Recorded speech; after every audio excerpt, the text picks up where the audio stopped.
V utorok navštívil primátor mesta spolu so svojou zástupkyňou 6 základných škôl na území mesta. Na rad prídu aj ďalšie v zriaďovateľskej pôsobnosti mesta Humenné. My sme Vladimíra Kostilníka a Máriu Cehelskú zastihli na základnej škole Jána Švermu.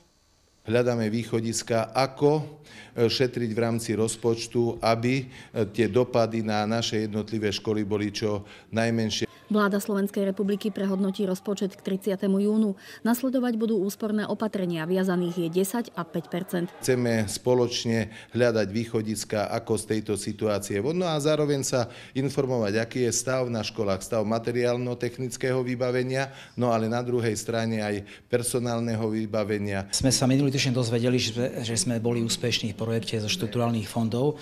Projekt sa týka celkovej rekonštrukcie našej základnej školy a v podstate vo veľkom rozsahu. Zhruba chceme vymeniť strechu a zatepliť strechu, taktiež celkové oplašťovanie budovy polystyrénom alebo zateplením, výmena okien, taktiež projekt rieši kompletnú rekonštrukciu sociálnych zariadení a výmenu podlah. V akom rozpočtovom náklade to bude? Zhruba rátame s tým, že vo výške asi 38 miliónov korún by sa to malo pohybovať v rátane s 5% financovaním mesta. Samospráva mesta znovu otvára aj problematiku riešenia boja proti vandalizmu, drogám, kriminalite. Každý riaditeľ rieši po svojom, tie opatrenia sú už prijaté, dá sa povedať. I Laborecká má prijaté opatrenia, Darkovské, aj Hrnčiarska škola. Na týchto školách Hrnčiarska a Švermová sú školy, ktoré prešli v rámci projektov o získanie finančných prostriedkov z Európskej únie, čiže budeme rozprávať aj o tom, že ako sú pripravení na realizáciu rekonštrukcie škôl. Pán primátor a pani zástupkyňa si prezreli učebňu, tak máte 3 také špičkovo vybavené? Tak máme učebňu jazykové laboratórium, taktiež dá sa povedať na veľmi dobrej úrovni vybavenú počítačovú učebňu a taktiež aj fyzikálnu učebňu.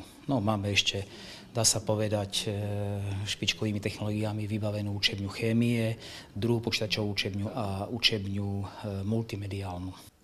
Základná škola Jána Švermu v Humennom realizuje ako druhá v poradí na Slovensku projekt pod názvom Notebook pre každého žiaka. Vďaka nemu sa zjednoduší a skvalitní celý vyučovací proces. Máme rôzne také hry a tam si stole, keď vyhrajeme v nejakej hre, tak tam nám ten Alík dá do prasiatka nejaké korunky. Lepšie sú notebooky, jak písať. Výborné a nám sa páči robiť s notebookami veľmi. Mne sa veľmi páči robiť na počítači, že môžeme si na nich kresliť, že môžeme hrať aj také hry, čo sa budeme učiť. To aspoň čo naučíme. Ano. Na tých príkladoch, na Aliku sa aspoň čo naučíme. Áno.